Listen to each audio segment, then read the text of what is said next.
Allez, c'est parti. Bon alors, c'est évident que sur la route, faut pas être très pressé, hein, parce que cet équivalent 50, eh bien, sa structure à 3 roues fait que, il a un embonpoint quand même, hein, parce qu'il pèse près de 100 kg. Et puis, ce moteur 1400 watts, alors 1490 watts, il trouve assez vite ses limites, hein. Toute tentative de dépasser sur un grand boulevard où il y aurait 2 voies avec une voiture un peu lente devant nous, il faut vraiment l'anticiper.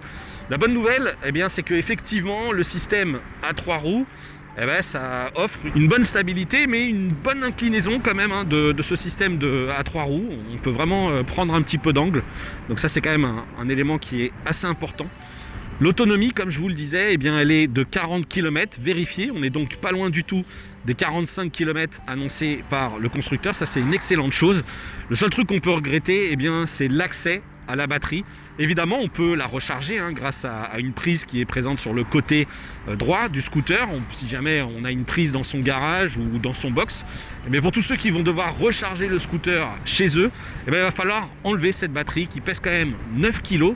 Et puis surtout, le souci, c'est qu'il faut l'enlever de son compartiment avec cette fiche qu'il faut tourner pour ôter. Bref, c'est pas super évident. Un système, peut-être qu'un système de simple contacteur aurait été préférable, évidemment.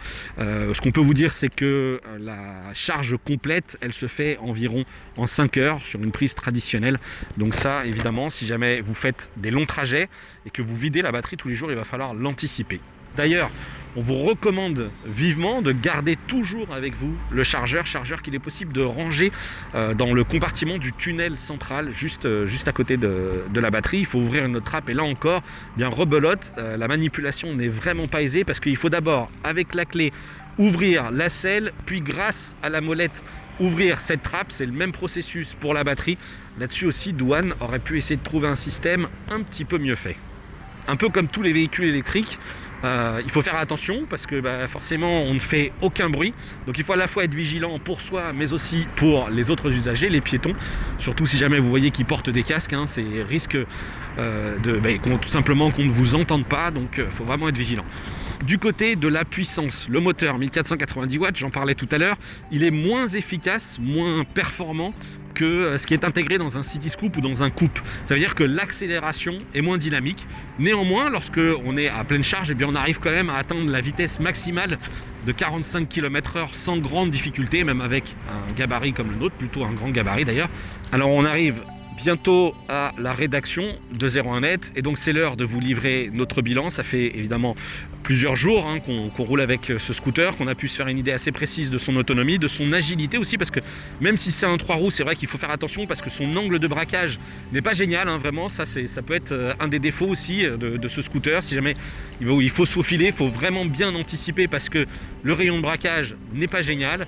Néanmoins, ça reste très confortable. C'est vrai que je l'aurais aimé plus puissant, hein, pour les accélérations, les démarrages au feu rouge. On a un peu l'impression parfois qu'on se traîne, mais finalement on atteint quand même ces 45 km/h, donc on est en dessous des 50 de la limitation en ville, mais finalement ça fait le job. Donc verdict globalement plutôt positif à l'égard de ce e-Tank 45 de Douane qui est en plus vendu moins de 3000 €. Or, tout bonus écologique, donc faites vos calculs, ça peut être intéressant d'acheter ce type de scooter électrique plutôt que de le louer systématiquement.